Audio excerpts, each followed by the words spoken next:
Welcome to Football in the Great Lakes State, episode dos. Now, wait a second. I'm pretty sure it's Great Lakes State football. Foosball. GLSF State Ball. Football.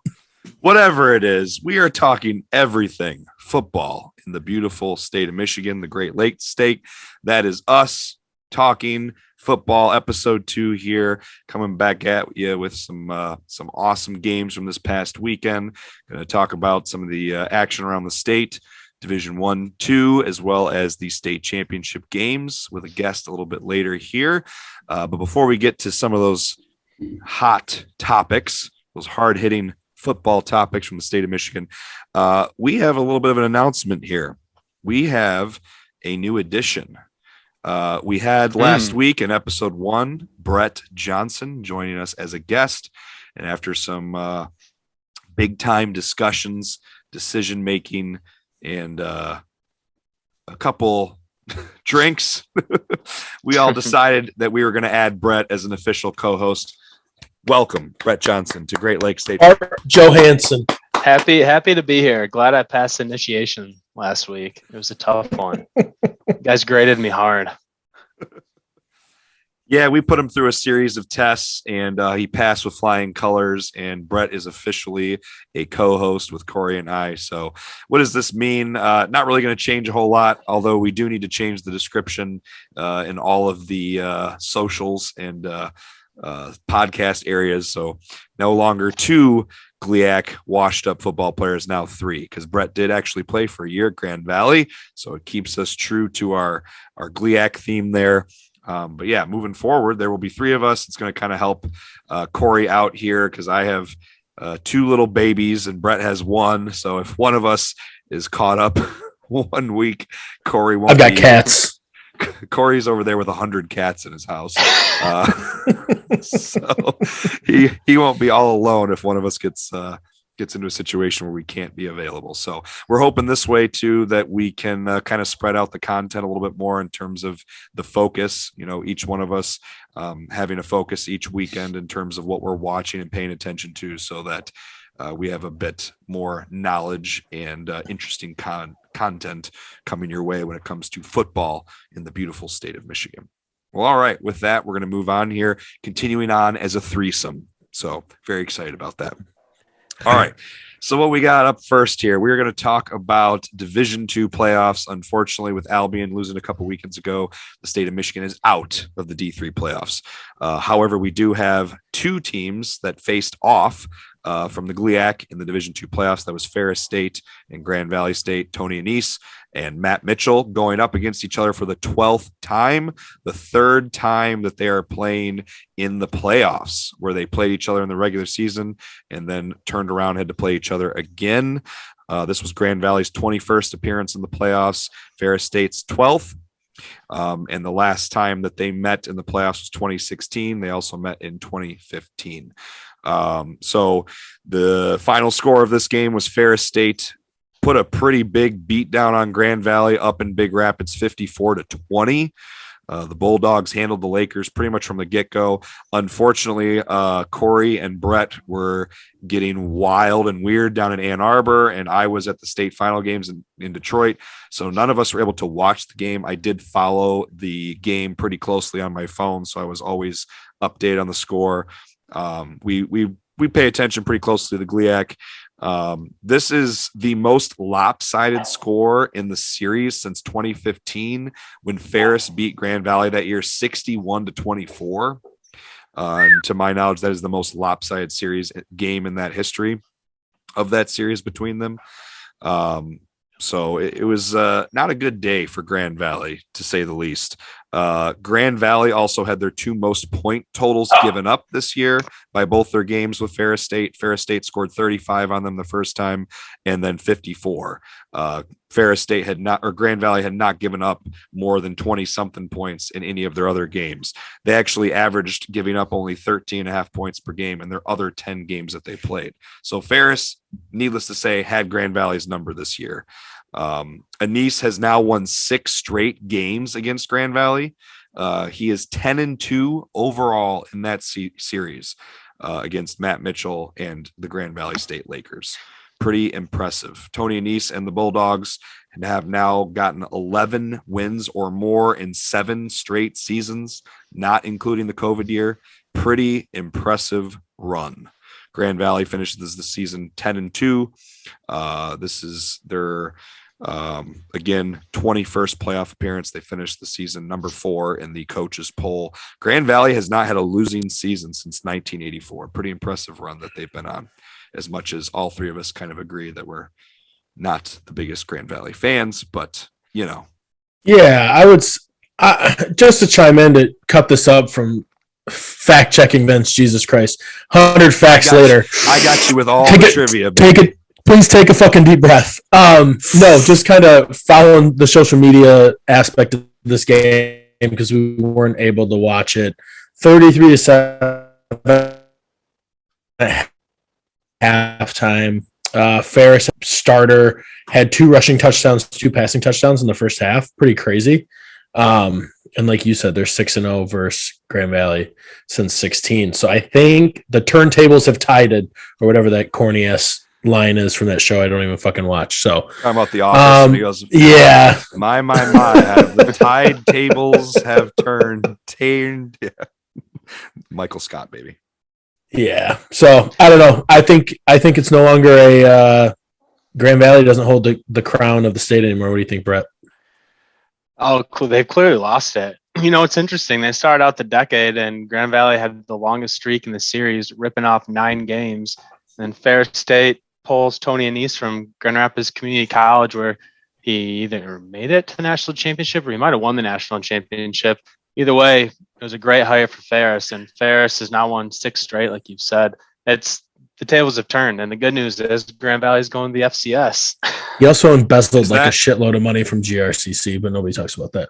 So, but we did share out that information. Has that been confirmed? That move? I don't think it's been confirmed, but I guess going back to the game, the more impressive thing for me is Ferris State just ripped them. And in the previous 16 quarters, Grand Valley had only allowed 2 touchdowns, and they had shut out teams the previous 11 quarters of touchdowns prior to that game, and Ferris State just couldn't be stopped.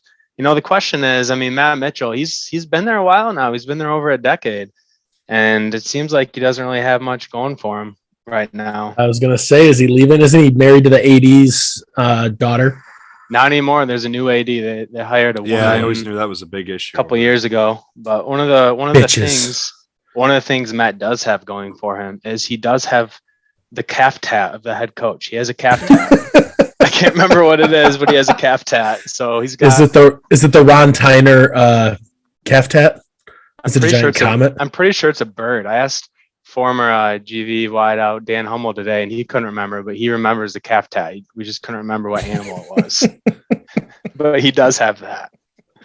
Fun fact of the day, folks.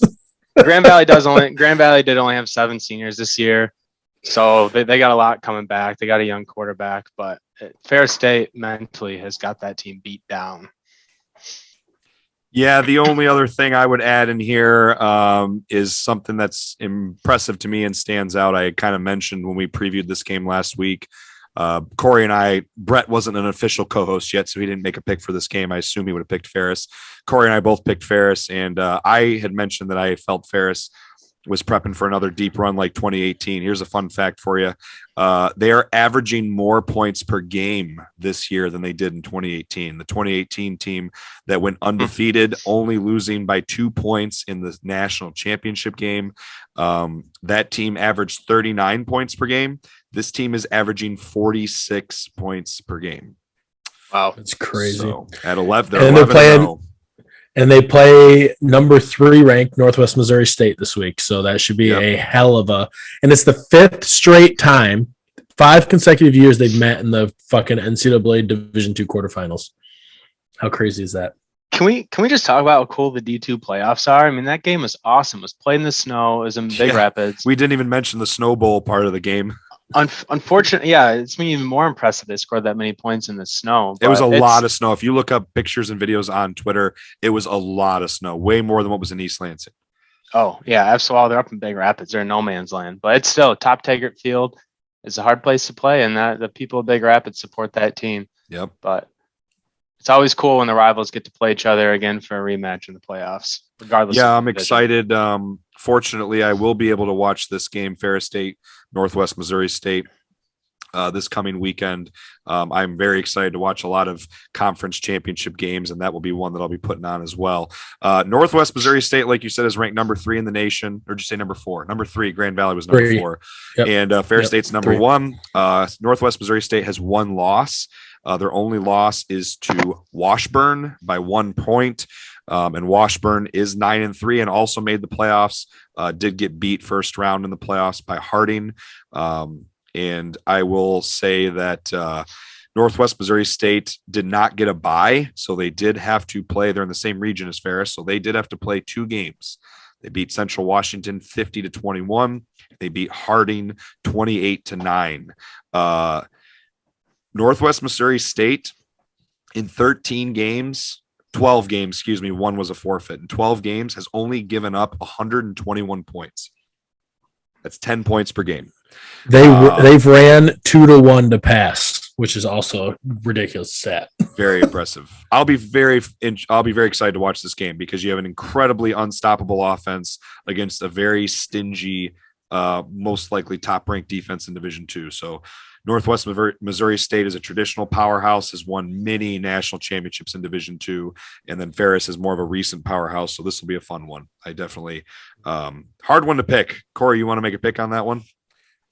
I'm going to go Ferris State. Offense is way too much. I think Northwest Missouri State's only shot is to hold the shit out of the ball and try to just give Ferris like 6 possessions on the game. I think that's the only shot they got. Brett, who you got? I'm going Bulldogs. I'm also going to go Bulldogs. I think, like Kory said, the key to this game would be holding on to the ball, creating some turnovers for Northwest Missouri State, but I think that offense is probably going to be too unstoppable for them. All right, let's move on to some MACtion here. We are going to talk about the Midwest Athletic Conference, our beautiful mid-major conference here in the Midwest that we have 3 universities from the state of Michigan in: Eastern Michigan, Central Michigan, Western Michigan.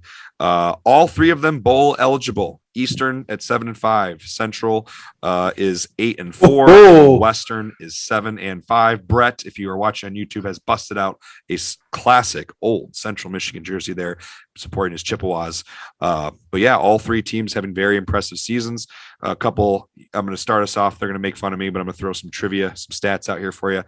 Eastern Michigan, this is their 3rd 7-win season since 2016. 1989 was their last 7-win season before this stretch with Curtis Creighton. The current head coach is doing a hell of a job. Chris. Oh, is it Chris Creighton? Oh, I typed it down. Chris Creighton. Thank you. Making me sound like a jackass here. You just gave him some ethnicity. I loved it. Chris Creighton is doing a hell of a job over there. Jim Harkema was the last coach, Michigan coaching legend, who actually was the first coach at Grand Valley, was the only other coach at Eastern who has won and coached in bowl games prior to him. Central Michigan, it's their 3rd 8-win season in 5 years. 9 wins would match their 12-2 season with Dan Lefevre back in 2009. Central beat Western and Eastern this year, so they were 2-0 against their 2 Michigan rivals. Western at 7. Yep. Western at 7-5 is looking for their best season since PJ Fleck was there in 2016. If they win one more game, they would have their best season since 2016. They've had 3 7-win seasons in 4 years. So impressive. All 3 Michigan schools in the mid-major conference having a solid season, all with a chance to add to their win total. Anything you guys want to add on the pretty impressive season from all 3 of these teams? Just real quick, I mean, Central's had a hell of a year. They had a bunch of people on the all-conference list. Nation's leading rusher, 1,700 yards. And shout out Michigan State. He just hit the transfer portal. Lou Nichols. Lou Nichols did? Tuck. Yeah. Yeah, he did. Lou Nichols. Tuck coming, baby. Keep him in state. Just down the road. 20-minute drive. I missed that today. Yeah, he's an impressive back. 2020 MAC freshman of the year. He had almost 1,800 boatload of yards this year. He's still going to rack them up in the bowl game. He led the nation, I think, in total rushing yards, didn't he? 17-10. He ended up beating out Walker. 142 yards per game, 1,700 yards on the season, which is only 15 rushing touchdowns, which kind of surprised me. I thought he would have more touchdowns than that. So how impressive is this this turnaround for Central? I mean, they bring in Jim McElwain, who many don't know. He's part of the Saban coaching tree. I did not know and he that. was great at Central. Yeah, correct. Yeah, it was a great hire from Central. He was at Florida for a stint, and then like Florida does, they fire their coach after 3 or 4 years, even though they're winning 10 games. And then he came to Michigan as a wide receivers coach. He was pretty impressive, and then impressive enough that he just continued his way up to Mount Pleasant, where he's been a head coach for a few years now. I think that streak is going to continue. I guess we'll see. The streak of winning seasons they've been having here? Yeah, the winning seasons. Yeah. They have had 8 winning seasons in 10 years.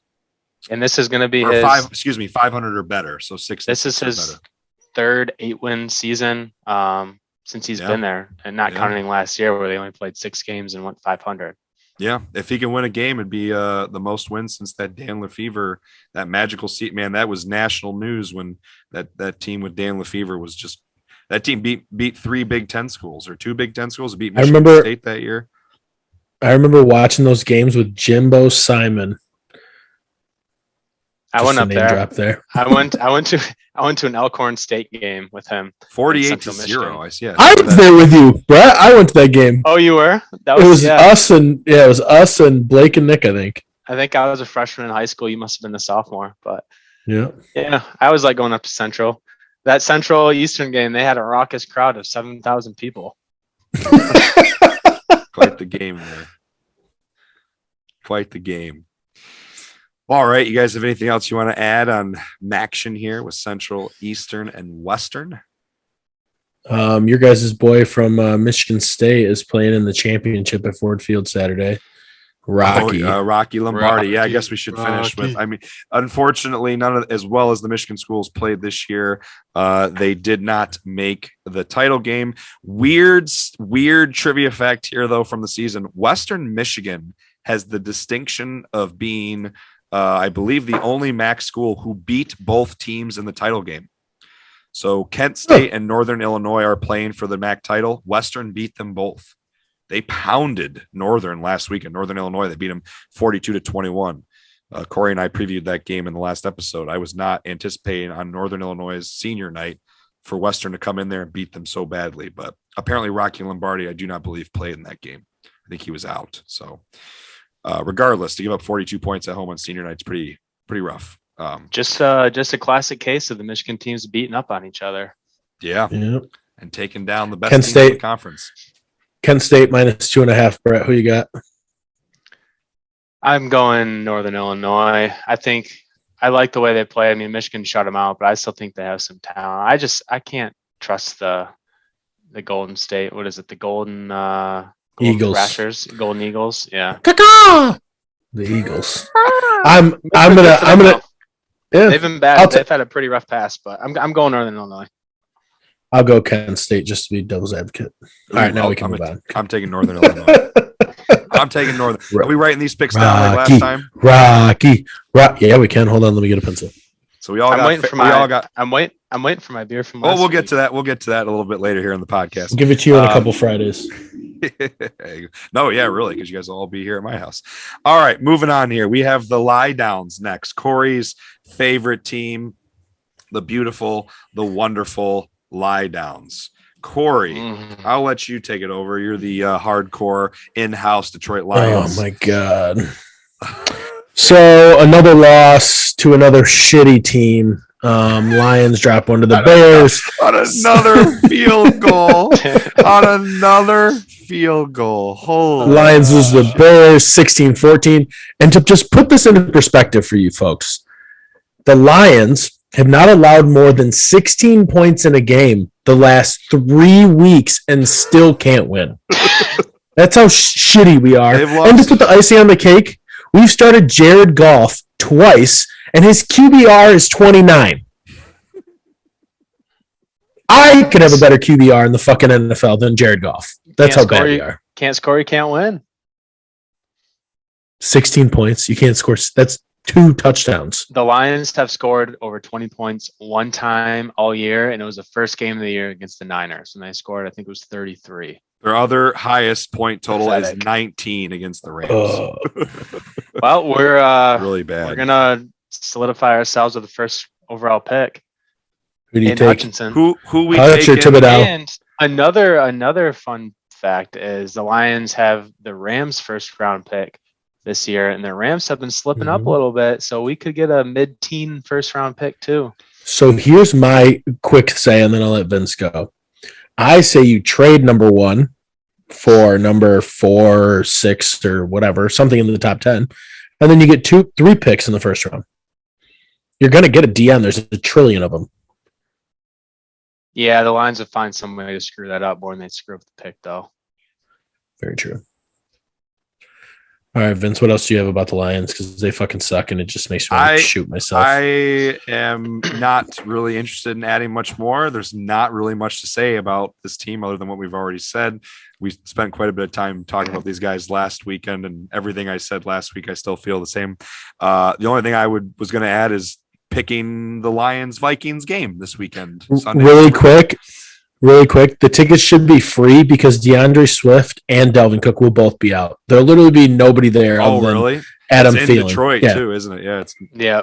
Yeah. They're handing out. You get free popcorn, a beer, and a free ticket to the game if you fucking want to go and watch some dog shit football. So, Kory, you kick us off here. Who do you got? Lions get their first win. A true Lions fan. 17-16. They finally find a way to win a game by a field goal. I am picking the Vikings. I love my beautiful, awful lie downs, but they're not going to beat the 5-6 Vikings. If they couldn't beat the Bears, dude, at home, they're not beating the Vikings at home. There's only one quarterback that has a worse QBR than Jared Goff, and it's Justin Fields. And they lost to Go ahead, Brett. Who you got? I'm going the Vikings. Seems like the Lions have done nothing but bite their own kneecaps all year. They're falling down and biting off their own kneecaps. Sorry, Dan Campbell. You're going to have to get that fixed for next year. All right, Kory, write down those picks. We're going to move on here, and we're going to wrap this portion up of the podcast. This is our part 1. Part 1 we'll wrap up here. I'll talk a little bit about Michigan State. Kory and Brett have some exciting and impassioned first-person stories from the Michigan game as they were both there in the big house for an enormous win. We'll wrap up with the college football playoffs. So that was announced recently tonight as we're doing this late on Tuesday night. We'll talk about that. And then we are going to kind of segue into a second portion of the podcast, a part 2 with Tate Baker from the D Zone. Our buddy Tate will be coming on to recap all 8 division title games from this last weekend, from Friday and Saturday. So we will talk with him about those games. All right. So before we move on from this portion of the podcast, let's get into our top 2 dogs, our big dogs in the state here, Big Ten football. Michigan State, going to go ahead and talk about them here really quick before Kory and Brett suffocate me with their Wolverine talk. Michigan State almost lost a close one at home against Penn State. I will say I was pretty frustrated watching that Penn State game. Michigan State got up 14-0 early, and even in a quite a bit of snow, not as much snow as was up in the Big Rapids for the Ferris State Grand Valley game, but still a decent amount of snow. Even with all that snow, allowed Penn State's rush or a passing attack to immediately tie it up at 14-14. Michigan State goes up 17-14, gives up a pick 6. Fortunately, Penn State's kicker misses the extra point, 20-17. Michigan State goes off for 13, misses an extra point from their walk-on kicker, who's a transfer from Hope College. So it's 30-20. Yeah. Go Dutch. It was his first kick of his career at Michigan State, misses the extra point, shanks it. So it's 30-20. They get Penn State backed all the way up to 4th and 24 from their own 9 with like less than 4 minutes left. I go, okay, as bad as their pass defense is, they can hold them to a 20-yard pass, right? Keep everything underneath you. Okay. And I complained last week about them playing 1 high safety looks all the time. They go to a 2 high safety look. They play 4 guys underneath within the range of the sticks, right? They pressure 5 Okay. And they bring they have a spied linebacker on the quarterback. They almost get him down for a sack, and they give up a 25-yard pass on 4th and 24 from Penn State's own 9. They let Penn State then go all the way down the field in a couple minutes and score to make it a 3-point game. Fortunately, Penn State's kicker made the worst onside kick I've ever seen and kicked it right to the best receiver in the Big Ten, Jaden Reed, and we were able to knee the game away. But old take. As ugly as the finish was, I'll take a win at the end of the season to finish 10-2. It's only the 9th 10-win season in Michigan State's 120-year history. 6 of those 10-win seasons were by D'Antonio. Only 2 of them came before D'Antonio. 1 of them came by Saban in 1999.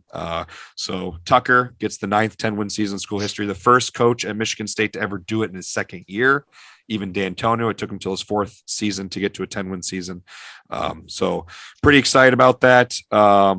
I also think it's noteworthy that this was their first undefeated home season since 2015, with 6-0 at home. Hadn't done that in 6 years.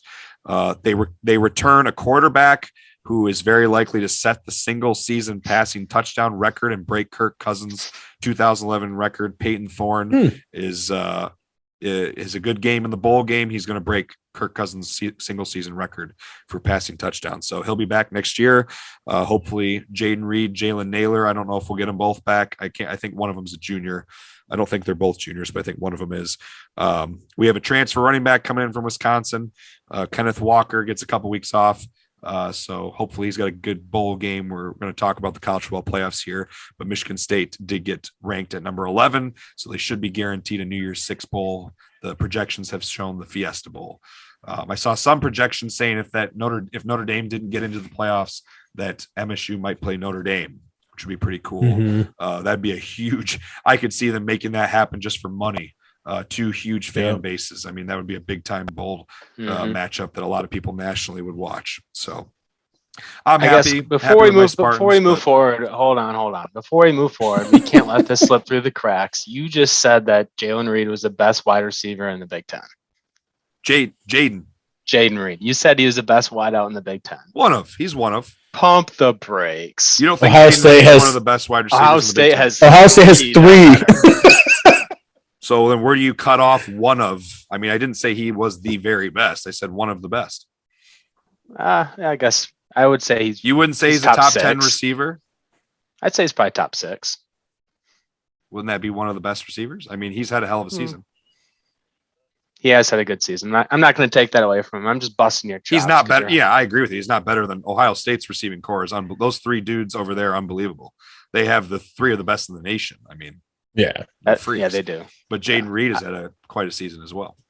You forgot to mention that Melvin Tucker. Is that his full name, Melvin? Did I just make that up? Pretty sure it's just it's Melbourne. Melbourne Tucker won Big Ten Coach of the Year, and he probably is up for National Coach of the Year. Oh, you're right. It is Melvin. Fucker. His full name, I just Googled it. His full name is Melvin. You're right. Melvin he won Tucker. Big Ten Coach of the Year.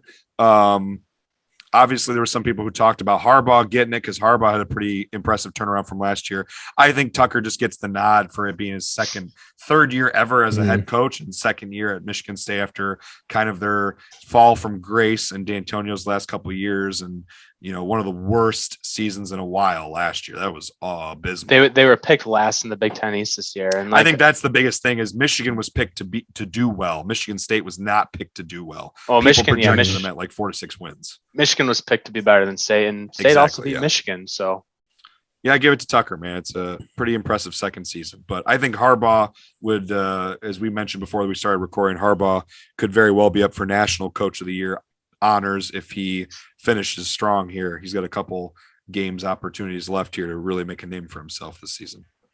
Yeah. Brett, I'll let you kick off our time in Ann Arbor. Oh boy, here we go.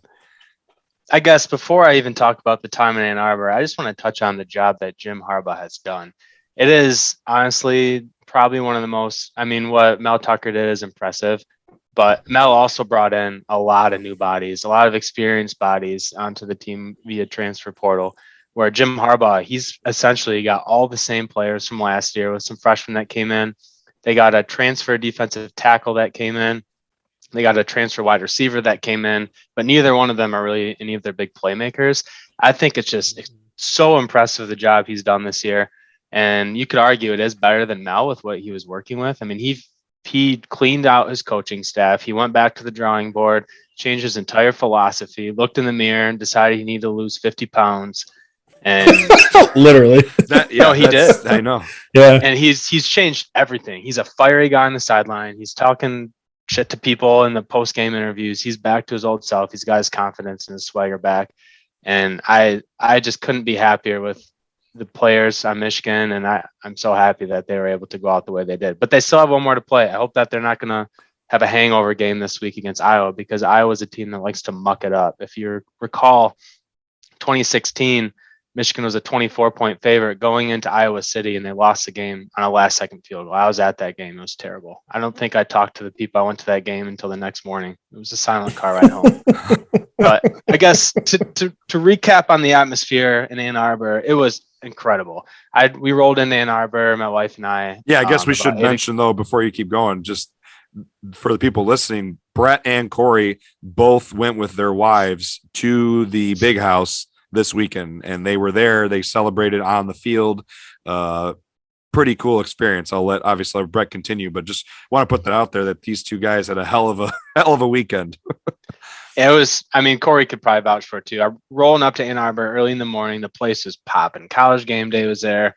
Fox Big Noon kickoff was there. I mean, when we rolled in at 8 o'clock, it was bumping. There's people everywhere. Tailgating, everyone having a blast. And I was even surprised there was a lot of shit talking going on with the Buckeye fans. I mean, normally I've been to a lot of Michigan, Ohio State games, and the Buckeyes are in town. Michigan just tends to put their tail between their legs and just kind of bow down to the Buckeye fans.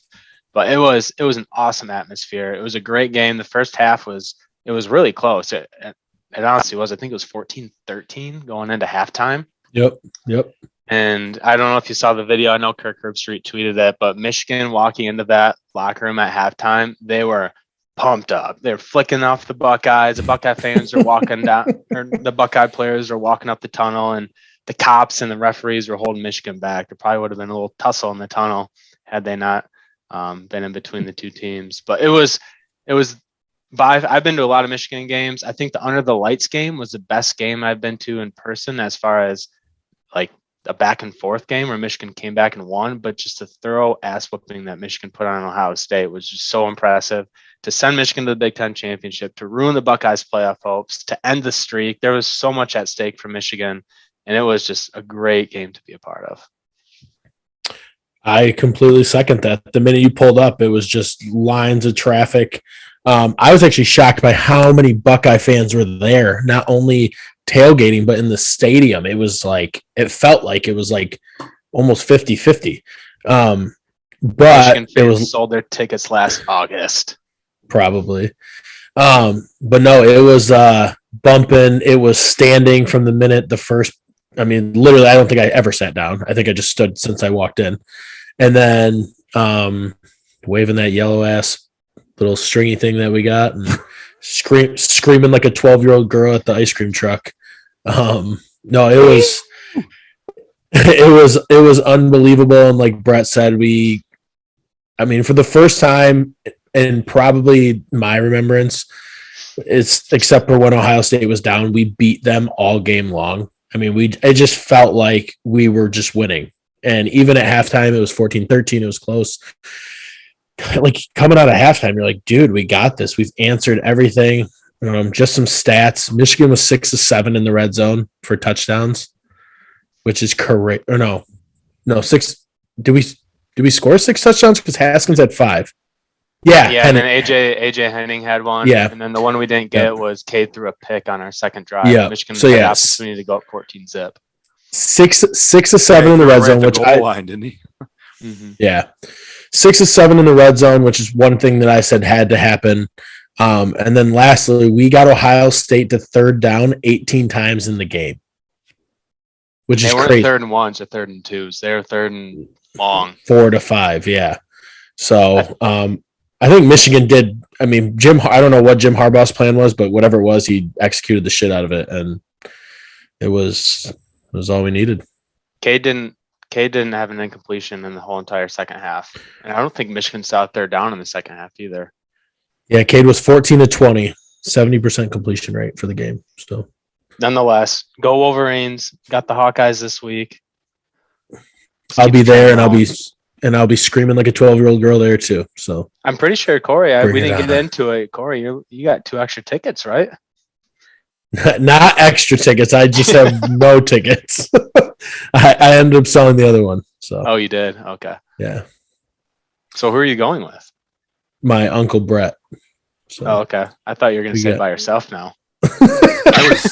I was telling Kory, I went to Michigan State, obviously beat Iowa in the Big Ten championship game back in 2015. I got to go to that game. Honestly, one of my favorite experiences in my life in terms of sporting events that I've gotten to go to. And our tickets were in the end zone that the LJ Scott, they put together like legitimately a 10-minute drive, unbelievable drive all the way down the field, 3-4 yard plays a pop. And, most people remember LJ Scott, freshman running back, got stopped and then rolled and turned and just extra effort reached out and scored one of the only touchdowns of the game. Each team only scored 2 touchdowns. A bunch of field goals got scored and beat Iowa by 3 points. Talking about, you mentioned stingy teams earlier. That game was 16-13. So heck of an experience. I hope, I'm not a Michigan fan, but I hope for you guys and all my Michigan friends out there that you guys get to experience a fun win. So I hope Michigan's first time in Indy. Hopefully it's a fun experience. I'll be blacking out in Indy if they don't win. So go ahead, Brett. I think you will either way. I hope our running backs don't fall off the cliff like LJ Scott did after that season. Yeah, that is true. He really didn't do much after that, unfortunately. I'm surprised you guys didn't mention that this is Harbaugh, his 4th 10-win season, 7 years. Before he got there, Michigan only had 4 10-win seasons in the previous 13. So, and 3 of them came in the early 2000s before Lloyd Carr took off. So,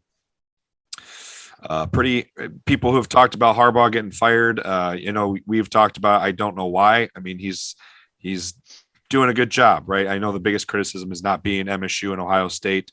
This is his first time being Ohio State. Obviously, the biggest win of his career. Michigan State, he struggled with a bit more. But, getting to a Big Ten championship, he has a chance to go to college football playoff. It seems like he's only getting better. So last year was a hiccup. Can you guarantee me you could find somebody better than Jim Harbaugh? Probably and you not. can't. So absolutely let's not get not. rid of him. Especially if Harbaugh seems pretty content there. He's taking pay cuts and giving money away. So why would you want to get rid of him? The guy seems completely happy with being in Ann Arbor. I was just curious. I was looking at Brian Kelly today and his career with Notre Dame. It took him until like the 6th or 7th season to get his first 10-win season. And then he just started rattling off. I think he went like 10-win, 11-win, 10-win. And then this year they got 11 wins. A very interesting And it was kind of the same run with Dabo Swinney. I mean, I think you just got to be patient with these guys. And oftentimes, I know I mentioned it last week, college football organizations and fans, they just don't have the patience. They want to win and they want to win now. And that's really not the case. I think the more patient you are, the better it'll pay off. It's kind of like Nebraska. You're telling me Nebraska can get someone better than Scott Frost? I mean, they got Scott Frost for a deal. All the way that the coaches are getting paid this year, Nebraska would have had a new coach, hit the reset button. They probably would have had to pay someone 2 or 3 times as much money, where Scott Frost has proven he's capable of winning games.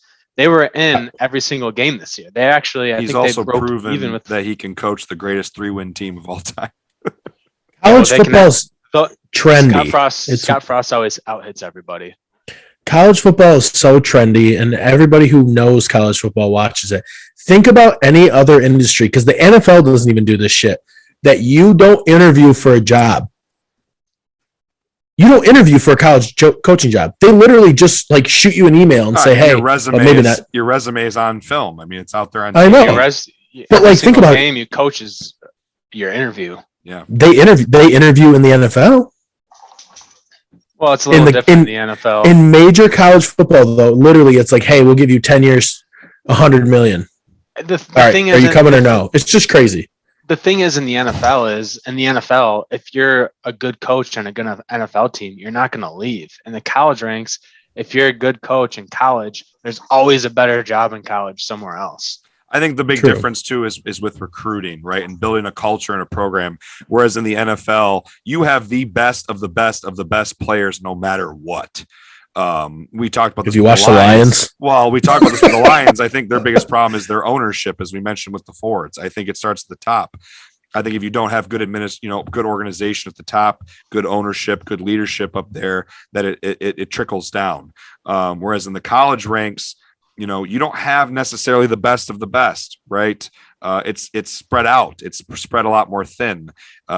Alabama and Ohio State, Clemson, Oklahoma, Notre Dame, they tend to get the best of the best because they're the big names. Michigan, right? But a team like maybe Oregon State or Iowa State or like I don't know.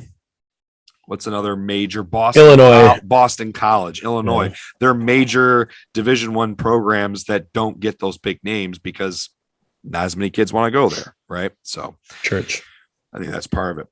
All right. Do you guys have anything else you want to add? Otherwise, I think we're going to wrap up this portion here with college football playoffs. I think we've kind of already talked about it already, but I already mentioned Michigan State finished number 11, so they're pretty likely to lock in a New Year's Six bowl. Good for them. Michigan came in at number 2. My 2 in-house Michigan fans over here. When was the last time Michigan was ranked number 2 in the nation in any poll? 2016, when they lost to, I think it was unranked Iowa. At that time, they were undefeated. They hadn't lost a game. They were 9-0. Yeah. They were 9-0. They lost 3 of their final 4 games. I would think so. That year they were 9-0, and then they lost 3 of their final 4 games. So I think I remember that. Yeah. I don't know if you guys noticed what the college football playoff committee did, but they paired us with Alabama and put Alabama at 3. I don't think you can put Alabama in there at 3 after even playing a close game this week. I think you have to get Cincinnati to 3. But no, I am praying that Alabama loses and they're out. So you're telling me that Cincinnati is better than Bama? No. But like you said, they're not going to stay at 3. They're either going to go up to 2, depending on how the Big Ten championship plays out. If Michigan waxes Iowa and Georgia loses, Michigan will go to 1, I think, potentially. Because Michigan's loss arguably was to a better team, because Alabama lost to Texas A&M. What would really screw things up, especially Texas A&M 6-6 though, or they're gonna finish 500, 7-5 maybe. Yeah, I think they're 7-5. But 7-5, what would really screw some things up is if Michigan were to lose to Iowa, Big Ten would not be in the playoff anymore, and that could potentially bump Michigan State out of a New Year's Six bowl because Michigan and Ohio State would get the New Year's Six bids. So that's another thing to watch. Yeah, that's true. That's very true. What if everybody loses other than Georgia? There could be some chaos this week. I guess we'll see what happens. All right, let's go ahead and wrap this up. We are going to move on here. We are bringing on our guest, Tate Baker. He will be recapping. Big old Tate Baker from the D Zone. Our friends of the D Zone cover everything high school football in the state of Michigan. So we will be bringing him on here to talk about the state title games from this weekend. So we will be back with you shortly in Great Lakes State football.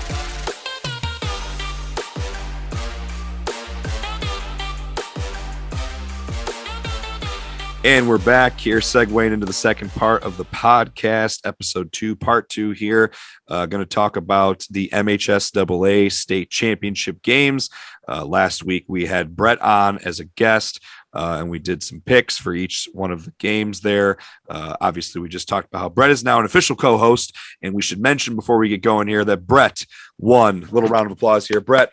El Campeón. El Campeón. The picks, Brett went 7-3 with the Michigan State and Michigan picks as well, and I was 1 yard away from tying. Boo. 1 yard. If DeWitt won that game, I would have tied. Michigan was Brett. A call away from beating Michigan State.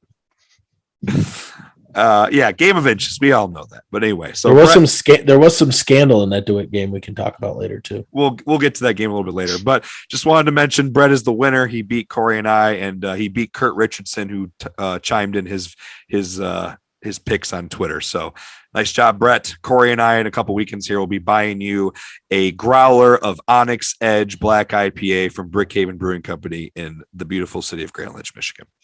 All right, so we're going to go ahead and get started here. We have Brett on now as a co-host, and we're going to go through all these games with our guest here, Tate Baker from the D Zone. Tate is on to give us some insight and some valued opinion. He spends his time working with the D Zone covering Michigan high school football. Tate, welcome on. How you doing, man? Good. Thanks for having me. I'm excited to come on and talk some high school football. You don't talk enough high school football, right? You don't spend any time looking at high school football, do you?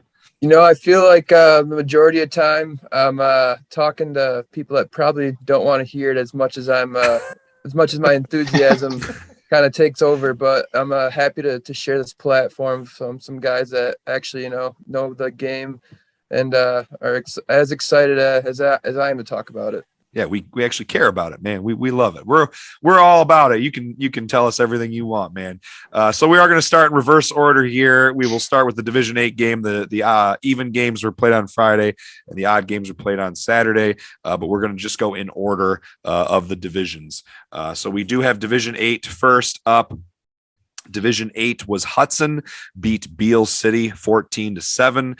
All three of us, Brett, Kory, and I, picked Hudson to win this game. Hudson, if you are not aware, at one time made national news back in the 1970s. They have the longest win streak in the state history. They won 72 straight games from 1968. Is that longer than Ithaca? It's longer than Ithaca by 3 games, 1968 to 1975. 72. Dang. The impressive thing was they weren't even playing playoffs until that final season, because 1975 playoffs started that year and they went to the state championship the first year they were played. And that was what ended their streak. They lost in a state championship game in 1975. So yeah, it was Hudson's first state championship game since 2010, second in school history, won 14-7. Tate, do you have any thoughts on this game here? Obviously D8, not as exciting as the D1 game, but.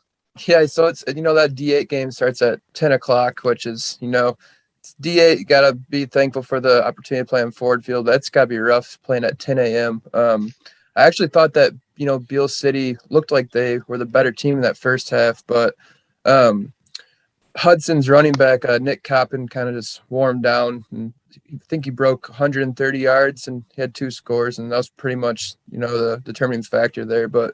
It was a solid D8 game to get the weekend started.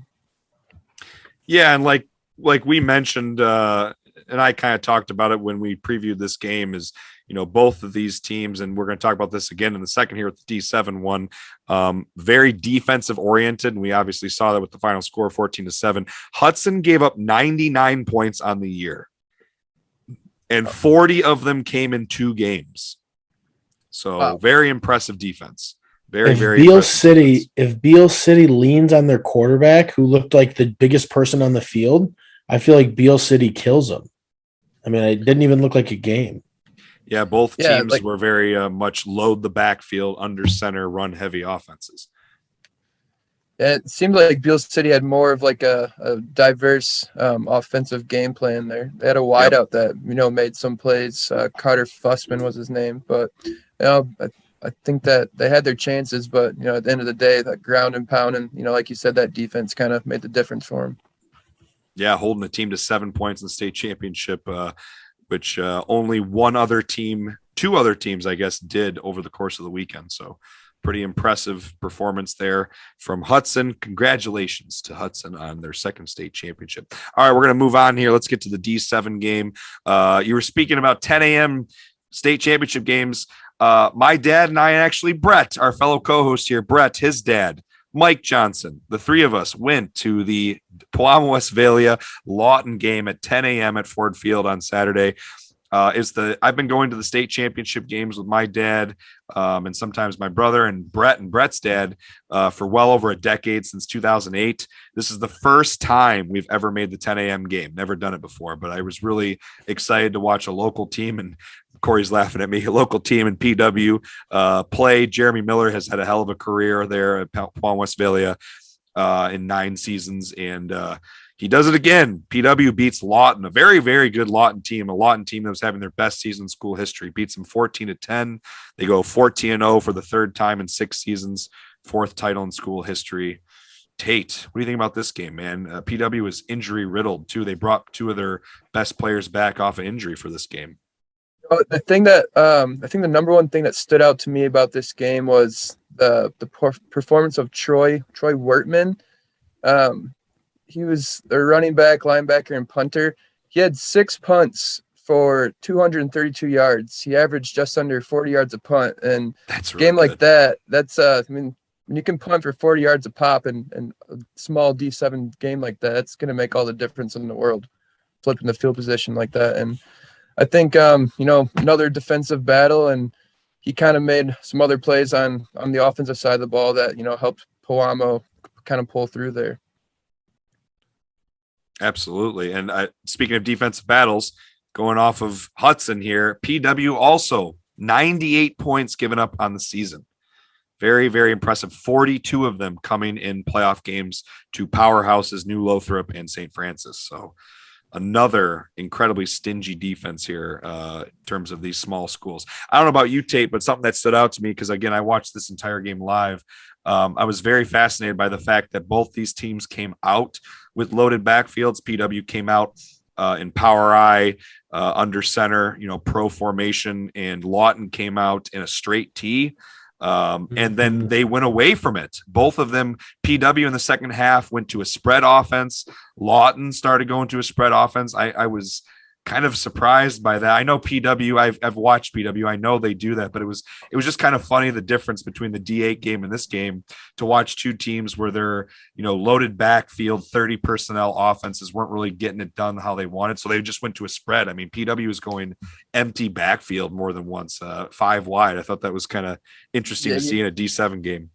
You definitely don't see, at least at that level, program that has the ability to play both styles and do it. Well, I mean, I guess it wasn't as effective. It was only 24 points were scored in total, but to have successful plays in both of those packages, says a lot about the strength of both of those programs. Yeah, you got to hand it to him, man. Happy for Jeremy Miller. Got to be happy for Lawton too, man. Again, best season in school history. Yeah, so that was the D7 game. How about PW? Yeah, I think it's PW, like the biggest athletic powerhouse in the state. I feel like they're in the state finals every single year for football and basketball, especially being a public school. It's pretty impressive. I guess that's what happens when you're playing with all your cousins and your brothers. Lawton's Jake Roof, 49 rushing touchdowns, leads the nation in rushing touchdowns in high school. Pretty you crazy. Told me that earlier. That's incredible. 49 in a season. That's very impressive. Derrick Henry stats. That's almost 50. Incredible. That is very leading impressive. The nation. That's crazy. At any division, that's incredible, man. That's very, very impressive stuff. You mentioned, Brett, state championships. This is Pewamo Westphalia's sixth state title appearance in 10 years. Yeah, I'm telling you, since 2011, they made 6 appearances and they've won 4. 2 runner-ups, 4 state titles. So, have those all been in D7, or they fluctuated a little bit? They have been D7 every year. Okay. Every year, yeah. So their enrollment holds pretty steadily, has held pretty steadily to 290 to about 330. So hasn't fluctuated a ton for them, but yeah, sure. Very, very impressive job by Pewamo Westphalia. All right, gentlemen, unless you have anything else to add, we're going to keep going here. Move on to the D6 state championship. I believe all 3 of us also picked Pewamo Westphalia. We all, for our picks, said PW would pull it out. D6, another local school for Mid-Michigan for, again, Brett, Kory, and I are all from the Lansing area. So Lansing Catholic is in their state title this year in the D6 game, and they played Warren Michigan Collegiate. It was their first title appearance ever. This was Lansing Catholic's 5th appearance, I believe, in school history, and their 3rd win. They won 16-6.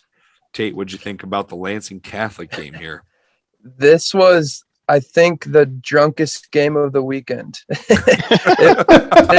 It was the sloppiest, just It was bad I did brands watch of this one. football at times, but also the most entertaining of football at times. Warren Michigan Collegiate, they just have some athletes, man. You can tell that Yeah, they did. they're kind of like the leftovers that don't really get the first pick of the litter at De La Salle and Brother Rice and all those schools. So Yeah. they find a nice Amen spot to that. But Warren Michigan Collegiate. But no, their offense was like jackpot pretty much, and they had a wideout, Trayvon Redding, that would just go up and out vertical the rest of the defense. He was on impressive. multiple occasions and would bail them out. It was an interesting way to go about it, but they kept the game close, and what Lansing Catholic was just a better structured team, and it was only a matter of time before they kind of put that one away. But it was entertaining, sloppy, and everything you want in a D6 game.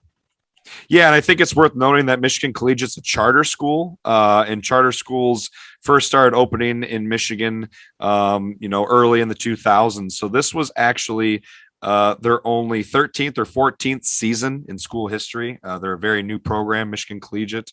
So first state title appearance for them. I wasn't sure. I can't remember when I was watching the game if they mentioned if it's been the same coach the whole time. I'm not sure if you're aware, Tate, or not, if it's the same coach. I guess the Jeff at the D zone was telling me that their offensive coordinator, he used to be their head coach, but he's had some health issues. Yes, they talked about that on TV. That's right. So he's kind of slid into like a more of an advisor role, but he's still the OC. According to the guys at the D zone, this was, in their opinion, the least talented team that they've had in about like 5 to 6 years, and just so happened to be the one team that kind of broke through and got to the state championship. So it's kind of funny how those things kind of work out sometimes, Yeah. It's all about matchups. Yep. Yeah. They had a weird schedule this year because they won a game on a forfeit that was a no contest, didn't even get played. They lost a game to Chandler Park, but were awarded the win on a forfeit. I have not looked into any news stories as to what Chandler Park did to forfeit that game. They lost pretty handily to Detroit Country Day. They lost to Milan as well. So they could have been 6-3. They finished 7-2, but they could have been 6-3. But yeah, it just seems like they just got on a roll. They beat a red hot Michigan Center team in the semifinals by 1 touchdown. So it just seems like it was their year. They got things rolling. Yeah, they had an abundance of athletes, that's for sure. Yeah, Not a lot I of mean, discipline. I was gonna say, luckily LCC sees a ton of talent because they play pretty much all the best teams in Mid Michigan every year. They played PW, they played Portland, they played Williamston. Yeah, when we previewed this game last week, and that was one thing that all three of us, Kory picked Michigan Collegiate. Brett and I picked Lansing Catholic, and that it was close. Well, one of my reasonings for picking Lansing Catholic was their schedule. They play Waverly, who's not very good, but Waverly's Division 3 divisions higher. And Waverly, even though they're not very good, has much bigger kids, more athletic kids than Lansing Catholic. They beat a talented Williamston team, a talented Portland team on a last-second field goal. They lost by 5 at PW. So to me, Lansing Catholic had a very impressive schedule. Battle tested. Yeah, absolutely. All right, let's move on to the D5 game here then. We previewed this game last week, and I believe unanimously picked Grand Rapids Catholic Central. Unbelievable run here. I mentioned the word dynasty last week, and Brett kind of affirmed it. Was like, yeah, let's refer to this school as a dynasty in high school football. Grand Rapids Catholic Central beats Marine City 31-7. Tate, I'm sure you got some beams to spill on this team, man. The talent on this team is unbelievable. Man. Yeah, Nolan Ziegler, in my opinion, is probably top 5 player in the state all year. He just showed once again that he's just too much of a match for anything that comes his way in D5. He led the way of 7 catches for 136 yards and 2 touchdowns. And then on the defensive side of the ball, he had 13 tackles. So I'm hoping maybe Harbaugh gets in his ear that now that Brian Kelly left for the Bayou, maybe we can swing him towards Ann Arbor, but who knows? But no, I think Catholic Central's won. It's got to be close to 40 straight games now. Speaking of that record, I know it's in the high 30s. Their quarterback, John Passanalt, he stepped in for Joey Silveri, who went out with a torn ACL, I think the 3rd week of the season. And, that offense they didn't miss a beat ever since that injury occurred, and they didn't put up as many points as I expected them to. I mean, 31 still, but that whole game they're in control and really kind of led the way with their defense as well. They played a talented Marine City, man. That Marine City team, that was the most points Marine City had given up all year. Previously, the most points that Marine City had given up was 14 in the regional championship. If you don't include the state championship game, they gave up 118 points on the year. So stingy defense from a Marine City program that's very talented. Grand Rapids, as we previewed this game last week, Grand Rapids Catholic Central, hell of a run they're having right now. But Marine City, man, if you look at their history, also incredible. Since 1990, missed the playoffs 3 times and won 4 or 5 state titles. So Marine City is also very impressive program. I'll affirm your stats here, Tate. 37 straight wins for Grand Rapids Catholic Central. 37 straight.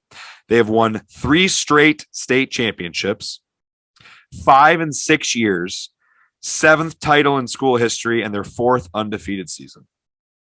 Dynasty. Unreal. 5-0 in the last 6, though. Not just gone to 5. They've won 5 of the last 6. 5 out of 6 state championship. Unbelievable. That's crazy. And the year that they didn't win it was in 2018. They lost by 2 points in the semifinals to Edwardsburg. They were actually up a division. They played Division 4 that year. Not to mention that GRCC probably has the coolest venue to watch a football game in West Michigan, maybe next to Rockford. Their stadium is a lot of Catholics very there. nice. I've never been there. Never been there before. State of the art. It's brand new. It's nice. It's really nice. It looks hot from the highway. That's about all I see. So. Yeah. Well, all right, guys. I think we're going to move on here to probably one of the most exciting games in Michigan high school state championship history. Maybe games, period, let alone state finals. Absolutely one of the most exciting state finals. And that is the Division 4 state title between Chelsea and Hudsonville Unity Christian. Now, when we previewed this game last week, we unanimously picked Hudsonville Unity Christian. I think rightfully so, man. Going into this game, Hudsonville Unity Christian was 24 or 25 points away from setting the state record for points in a season. They not only set the record in the game this weekend, they became the first team in Michigan high school history to score 800 points in a season, which is absolutely unbelievable. 803 points. Now, their defense had done pretty well throughout the year. They had never given up more than 22, but their defense and turnovers eventually cost them the game. They ended up losing to Chelsea 55-52 on a last-second field goal after leading 45-17 in the third quarter. I watched this entire game live. I almost turned it off, but I'm like, you know what? For the podcast, for Great Lakes State football, I got to watch this whole thing, be ready to go. And I'm glad I didn't turn it off because I saw an instant classic. Tate, what are your instant thoughts and takeaways from this game, man? I was trying to think of a crazier game that I can recall, and I don't know if you guys remember. It was me and Tom Smits were at the game, our buddy of ours.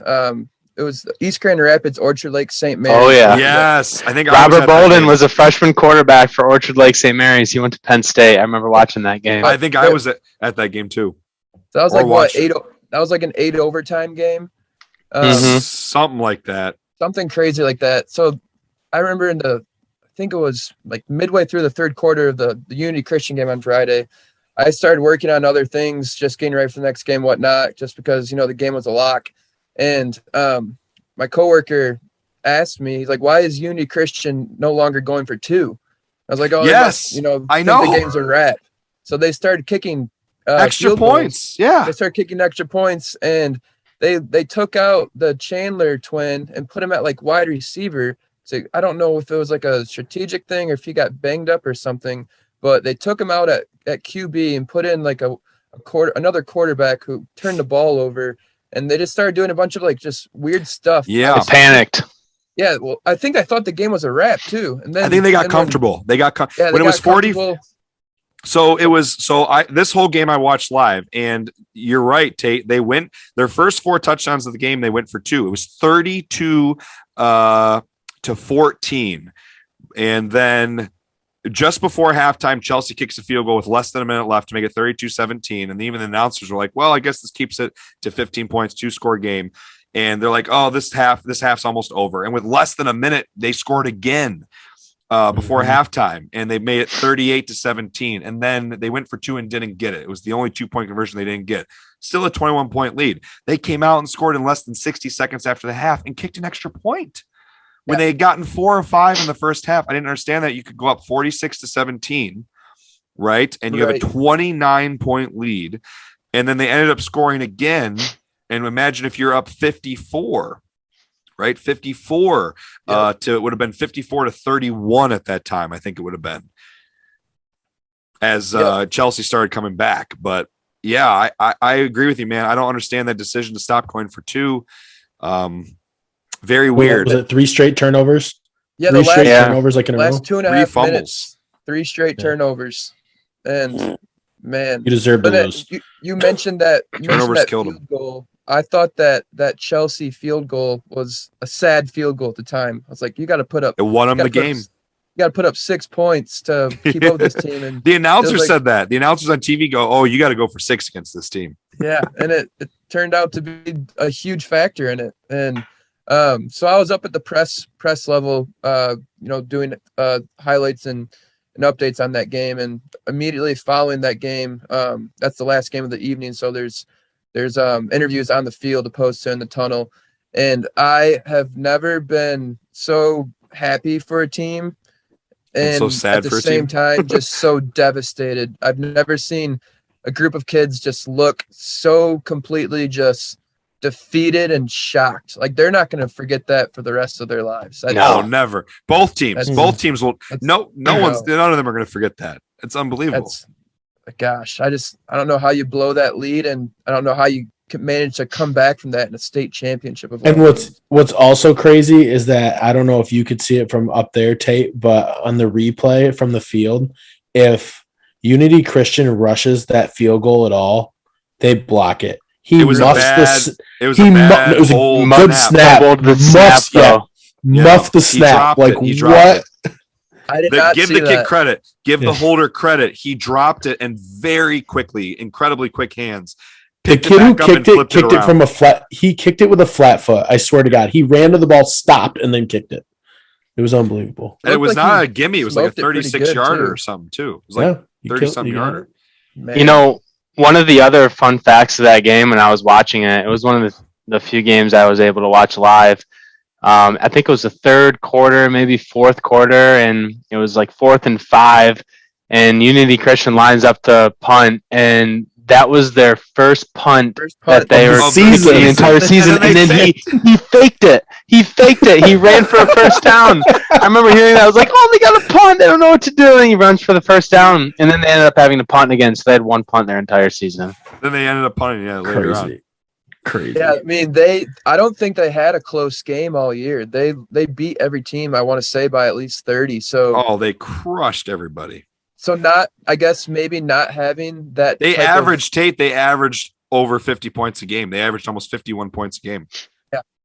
I mean, to not at least have a little bit of adversity in your season at all, that kind of might come back to bite you in a game like that where you're just shell shocked, where you have the momentum pretty much all season, and then even all game they had it through almost 3 quarters of that game. Yeah, all game, and then when a team like Chelsea that's got athletes across the board, they got a running back that's been Trent Hill, man, he's talented. Yeah, his brother played at State, correct? Yeah, Nick Hill. Yeah. We played against him. Me, Brett, and Kory all played against him back in 2009. We used to scrimmage Chelsea. Grand Ledge scrimmage Chelsea in the preseason, and we went down to South Lyon, or where'd we go to? We went to Chelsea that year. Yeah. And Nick Hill, he was their starting running back. Man. It used to be South Lyon, Chelsea, De La Salle, and us. And Hazlitt. Yep. Hazlitt was there too, I think. Oh, fuck Hazlitt. I will say that in that game, Unity Christian, is there a better quarterback name than Cam Chandler? Like, what That's a sweet name. Hey, PW had a quarterback named Cam Cook. Gotta shout out the last name there, baby. Sweet. Boo that effort. You're fired. But no, I'm man, off the podcast. Chelsea's. I was really impressed with the quarterback play on both sides. Chelsea's quarterback could sling it. I think he had 6 touchdowns on the day. The one wide receiver had 5 of them. Dude, they set so many records. That's another thing. We haven't talked about that. They set the record for touchdown passes in a game in the state title. They set the record for total points scored in a game in the state title. Did they set the record for receiving touchdowns in a game too? They set quite a few records. I'm sure he did. The Chelsea wide receiver's knee was like falling off too. He'd catch like a 60-yard bomb, score a touchdown, and then limp off holding his knee. Like, dude, stop! Like, just come on, own it at this point. I think it's also worth noting. I mean, as devastated as like Tate said he felt, and I felt devastated for those kids too at Hudsonville Union Christian. You got to be happy for Chelsea, man. It's been the same coach at Chelsea for a long time. I think his name is Josh Jacobs, I believe.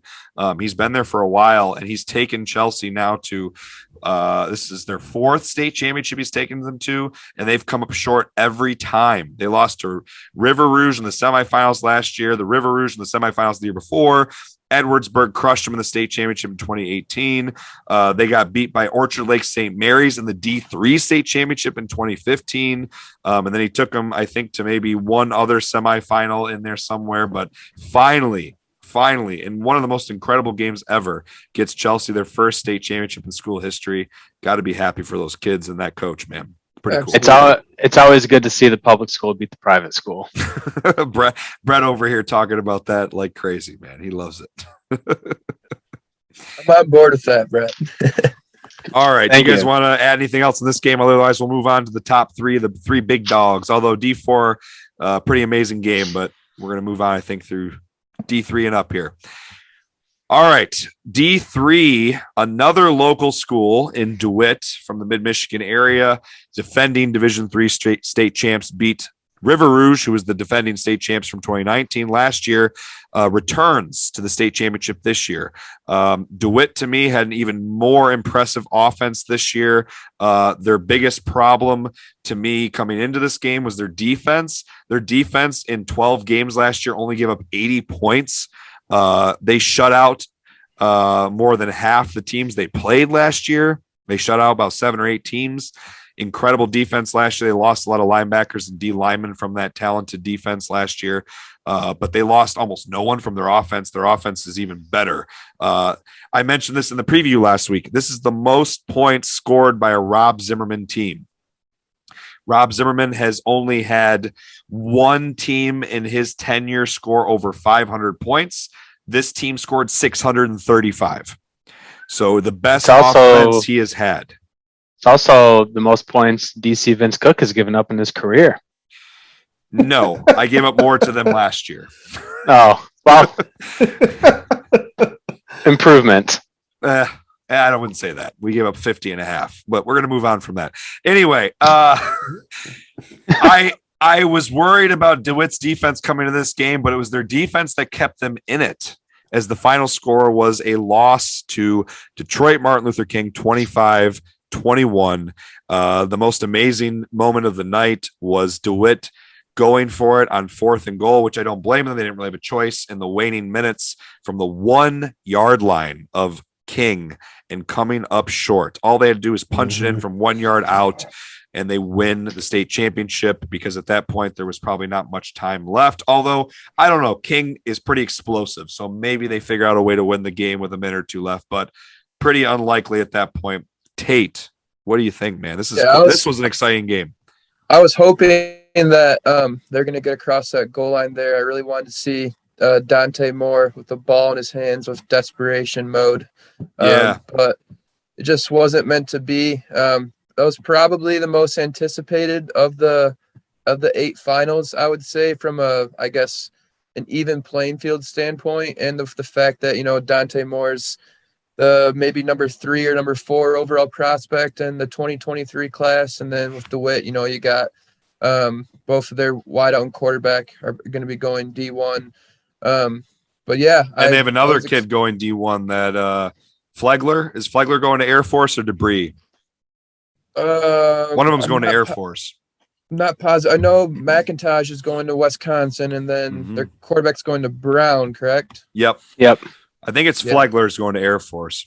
Okay. So yeah, a lot of D1 talent across the board. I was expecting more points, to be honest, but I was too. Their defenses, kind of, you could tell that both defensive coordinators had game plans to kind of neutralize what the other team wanted to do. I was a little surprised with some of Holt's maybe mistakes that he made in the second half. He had one uncharacteristic turnover, but he made up for it on the defensive side and had that interception return. What a weird stat. I mentioned this to Kory and Brett going into this podcast. I have never seen, you guys correct me if I'm wrong. If you're listening to this podcast, tweet me, text me, message me. Has anyone ever seen a quarterback in a game throw a pick six and then turn around on defense and pick six the opposing quarterback? That would only happen in high school, Vince. I've never seen that. Up. No, I'm just saying. It could happen in D2 or D3 football. I've seen guys play both ways in D2 or D3 football, but you're right, more likely in high school. Starting quarterback, there was no D2 quarterback in the country that starts on defense. I'm aware it's unlikely. Okay. All right. Okay, I'm just being facetious. I'm being a little, exaggerating. I got you. High school football, it's more likely, but have you ever seen it regardless? Oh, not maybe an interception, but not of a game like that where so much is on the line and against that type of team. No, he definitely made up for that mistake right away. But yeah, the 2 pick sixes were like a wash, and then like you mentioned, both these teams just couldn't get their offenses going. I was kind of surprised that Zimmerman ran the ball as much as he did. He did have quite the running offense, but King has an unreal D line and linebacking core. Those kids are huge. I thought he would let his athletes in the passing game with Holtz and McIntosh and Flegler and Debris kind of let things open up a bit. A few times they did, but they didn't really stick with it as much. I was kind of surprised. Maybe he thought he was going to run it down their throat. I don't know, but it seemed to be a common theme with both of the losing teams in D2 and D3. I think they kind of got away with what they were really good at, but we can kind of go into D2 later, obviously. What's terrifying is that King is going to be better next year. Dante Moore is a junior, man. Yep. And they have 3 other top. Wait till we get to D1, then we talk about Belleville's quarterback. Wait till we get to D1 and talk about Belleville's quarterback. All right, do you guys have anything else to add D3? Otherwise, we'll jump into the final 2 divisions here. Let's do it. I still say Zim's gone. He's leaving. We'll talk. We can wrap this up with maybe a little postseason talk in a little bit here. All right, D2. Another one. Tate, you can correct me if I'm wrong, but I think going into this game for D2, probably another very, in my opinion, highly anticipated matchup with Traverse City Central and De La Salle. I believe we unanimously picked Traverse City Central. I guess I should mention that we had a 2-1 pick for the last game. Brett and Kory both picked King, and I picked DeWitt. And like I mentioned, I came up 1 yard short of winning that one. But this one, we unanimously picked Traverse City Central. Traverse City Central is having their best season since they won the state championship back in 1988. It's their first 10 or more win season since then. And they ironically lost to DeWitt pretty handily, got beat pretty handily the first game of the year in the Big House in Ann Arbor. And after that, they ended up scoring more points than DeWitt. They went off for 649 points the rest of the season, or 620-something points the rest of the season. Granted, they don't play quite as tough a competition, although they did play Brother Rice in a non-conference game, and they beat a red-hot Caledonia game in the regional championship. 41-0 in the second half before they put in 2 touchdowns late for a final score of 41-14 against powerhouse Catholic Central League De La Salle. Tate, thoughts on this one, man? Yeah, definitely did not see the lopsided score coming. De La Salle, man, they just got some beefy boys on that defensive line, and their linebackers were outstanding. And I want to say I was expecting Traverse City to try to get the ball out to their playmakers more. Their wideout, Carson Bordeaux, was one of the most elusive slot / smaller end of the wideouts that I've seen this year. Really can make guys miss, and they did not complete a single pass, I believe, in that one. 0 yards. I think they were 0 for 9. Passing? I guess I didn't catch that. Yeah, 0 yards passing. 0 yards passing, and that wasn't I guess their style of play throughout the year. They incorporated the pass, not they weren't air raid or anything, but they would incorporate quite a few screens and just short check down routes, and that was just completely out of the game plan. And Josh Burnham just could not get any running momentum whatsoever. They were throwing 2-3 guys at him whenever he crossed the line of scrimmage. He just could not get anything going, and you eliminate that from Traverse City Central, and that's pretty much their bread and butter. And they cut the head right off the snake, and it was ball game in like maybe the second quarter. It was crazy to me how much it was faster 35-0 at halftime, I think. Yeah. Or 34-0. It was crazy to me how much faster De La Salle looked on the field. I mean, it looked like they shouldn't even have been playing each other. De La Salle's, all their athletes were literally just running by the TC kids, and it's like, okay, well, this was fun. I'm going to harp it again. It's the private school and the public school. You got a public school in Northern Michigan, and you got a private school in Metro Detroit. I'm actually kind of upset I picked TCC in this one, but if you remember, if you listen back to our episode, I wavered. I was very close, and I regret it. I should have picked De La Salle. Tate had been to a. I know Tate definitely went to the Caledonia TCC game where TCC dominated Caledonia, and Caledonia was a good ball team this year. Yeah, and I got a little bit on the hype train of Josh Burnham. I still think he's good. I mean, kid's going to Notre Dame. Well, at least he was going to Notre Dame. Who knows now with Kelly leaving? But it's just an example of how football is a little bit different than basketball. In basketball, you can ride your one guy all the way, but in football, if you shut their best player down, there's not much you can do. I want to give a shout out to the linebacker Will Beasley on De La Salle. I think that was the best defensive performance I saw probably all weekend. Was just he was flying around, and he was definitely the spearhead of that defense. He just eliminated anything and everything that Traverse City Central was hoping to get going, just with his play alone, just captaining that defense. Well, and having a great running back against a running quarterback who's as big as Traverse City Central's quarterback, it's 6'4", 230 pounds. I mean, in high school football, man, you don't usually see quarterbacks like that. So having a lot that flies around, you don't even see kids like that, let alone that is Princeton commit Will Beasley. Got some brains to go with his athletic abilities as well. Brains with the brawn. That's how it goes, man. Well, all right. Do you guys have anything else you want to add on this one? Otherwise, we'll finish off here with our final Division I state championship game. Dun, dun, dun. All right. We got Belleville in their first ever state title appearance.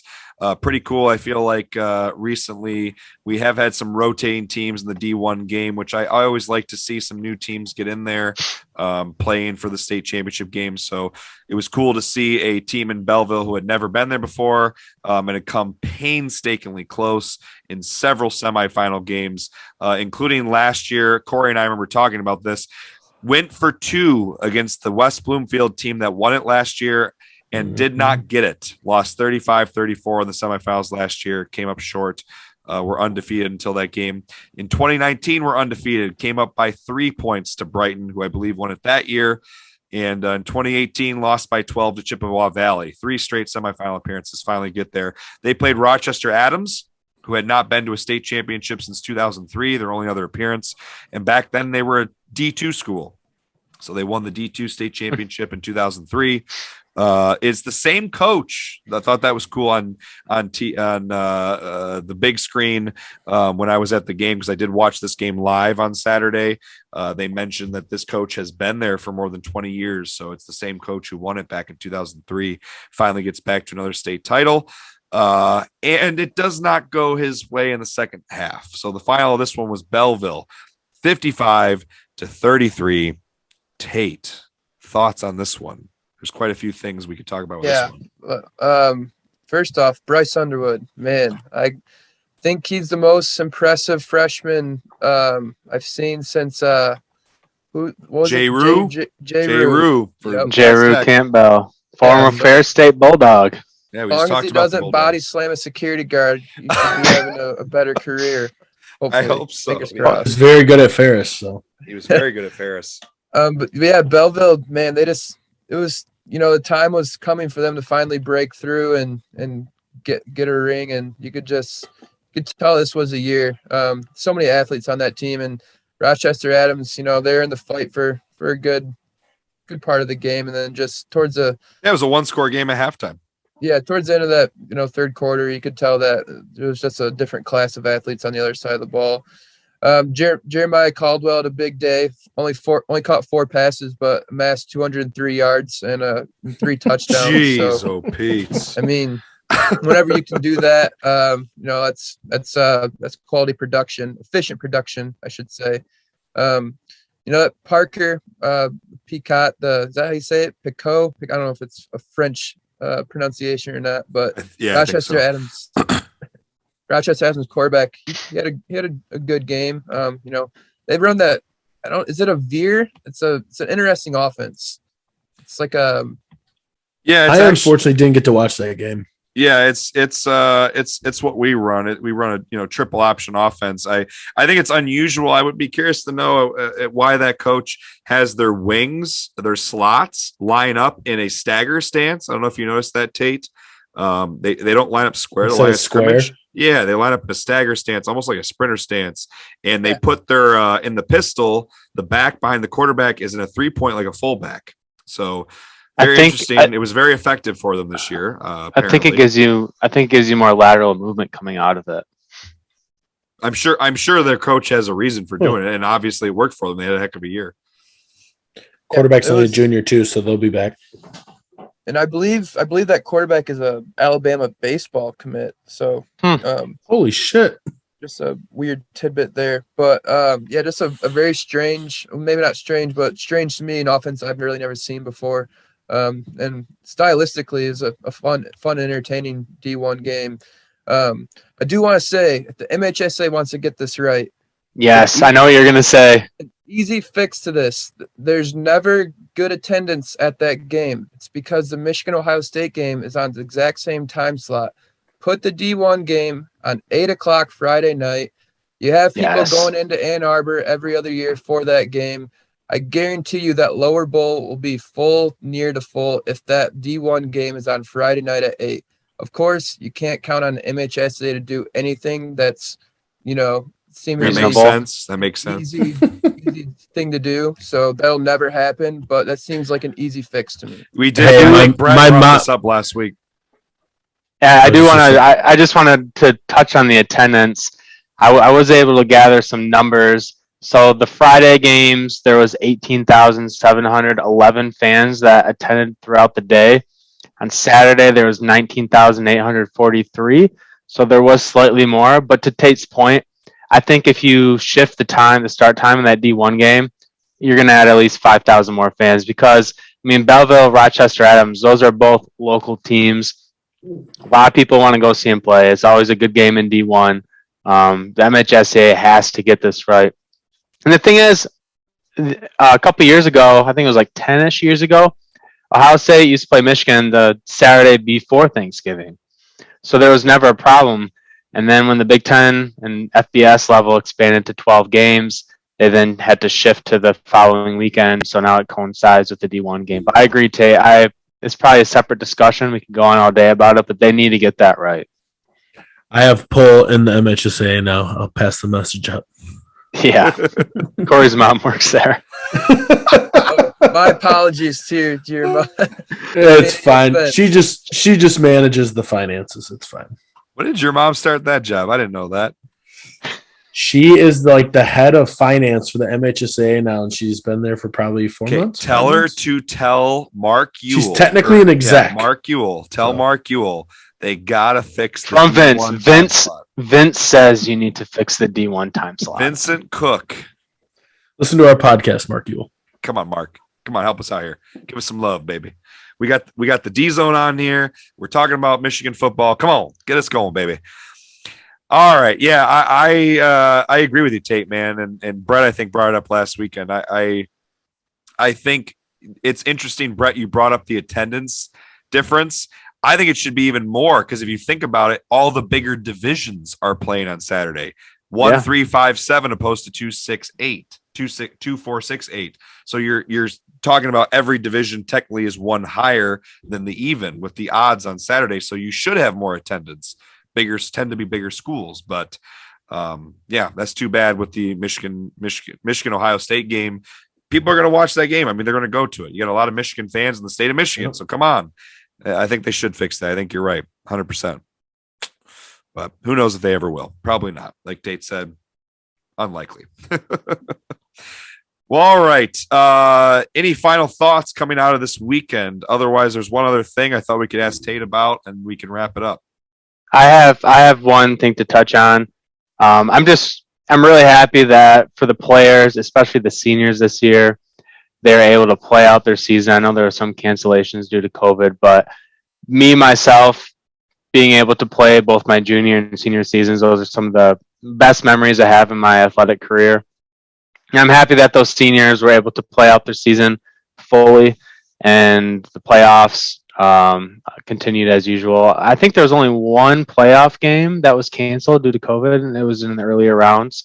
So it was good to see those guys be able to finish out their careers strong. You know, again, I feel bad for the teams last year and the players that were seniors last year. You know, I think the state finals were the first or second weekend of January last year. So very weird. Yeah. But it was good to see them be able to finish strong. And I guess the MHSAA did that right this year.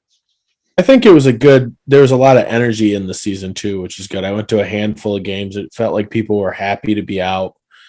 The crowds were fairly big. I mean, I went to probably 2 or 3 Portland games. I went to a Waterford Mott game, and the crowd was packed, and it was like freezing cold out in the playoffs. So, I think communities rallied around it, and we just got to keep building, because I think, Vince, you've touched on this before. Numbers on football teams are declining pretty rapidly, so they got to do something to. Our boy Tony Anise, who we've been hyping up, man, he gave a hell of a speech at the MHSAA Coaches Clinic at the Lansing Center in January of 2019, and he pleaded with college coaches or high school coaches about the declining numbers across the country, rapidly declining numbers in high school football, and how this game could vanish if we don't save it. So sad stuff. How it went. The numbers, the statistics he showed was something like 15 or 14 million kids playing back in 2007, 2008 to 2019 or 2018. In 10 years, it was all the way down to like 8 or 9 million. So it had almost lost 10 million kids in like a decade. So crazy, man. I saw an article came out of the west side of the state. I can't remember the news outlet, which news station it was, that also touched on this, how in just the state of Michigan, how many thousands of kids we have declined in football in the last 10 years. It was something like 14,000 in 10 years. We had declined in numbers in just this state. And they said the biggest reason, not concussions. They said concussions is not the reason. They said concussions only occurred 2% of all college or all high school football players had concussions in the state of Michigan. 2% this year. They said the biggest reason, specialization in sports. Between travel basketball, travel lacrosse, baseball, AAU, travel baseball. Track. Now you have 7-on-7 tournaments in the winter for football, and kids are now quitting sports and specializing in one sport. They don't think they should be dual or triple sport athletes anymore, and it's killing. You're a better athlete when you play multiple sports, and you don't get burnt out. But that's the other phenomenon the article brought up.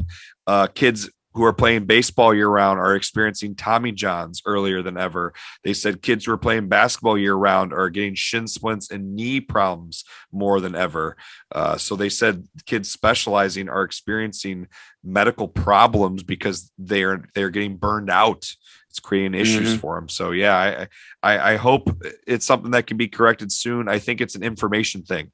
It's a knowledge and information thing, just informing people like, hey, college coaches are not expecting you to a lot of it, I think, is kids think that college coaches want them to do it. And it's like, no, they want you to play more sports. They want to see how good of an athlete you are. Yeah, I was going to say they want the best players. It doesn't give a shit what you do. Just be the best. Brett and Tate could talk about this, man. One of their best friends, who's a good friend of mine as well, Don Hummel, Robbie's younger brother, who played at Grand Valley. Robbie Hummel, who played at Purdue. His brother Dan had never played football before. A drunken story. Never played football before. I'll tell the story again. Yep. So our buddy Dan, good athlete, good roots in his family. Summer before his senior year at Valparaiso High School, he got drunk with his buddies, and his buddies are like, "No way you can make it through the football season. No way." And Dan was just solely a basketball player at the time. He goes, "Seriously? Oh, I can do it. I can do it." Next morning, woke up, like, you told us you'd play football this year. He thought about it. He's like, "All right, I'll go out." And Dan went out and had a hell of a season. I think he beat Jeff Samardz's record in touchdowns that year. Came close. The former Notre Dame player, and played in the MLB. Had a short stint in NFL too. But anyways, played 1 year high school football. Gathered a couple of scholarship offers, both D1 and D2. Ended up going to Grand Valley. But that's an example of, you got athletes all over the place. If they specialize in one sport, if it wasn't for Dan's buddies that are like, "Hey, you got to come out and play football," he would never have played, and I probably never would have met him. So they'll find you. You just gotta, you look at NFL tight ends. A lot of them are playing basketball in college. Getting drafted out of college basketball. Yeah, which is crazy. How about Ziggy Ansah? Ziggy Ansah is a hell of a story, man. The stories are all over. There's countless stories, and there would be more. It's just specialization killing it. Like you said, it tends to be guys who are well-rounded, doing multiple sports, doing different things. They're still lifting weights, they're still training and working out, right, and staying in great shape. But in terms of their competition, they're keeping themselves well-rounded and balanced in their competition. Different sports using different aspects of their athleticism.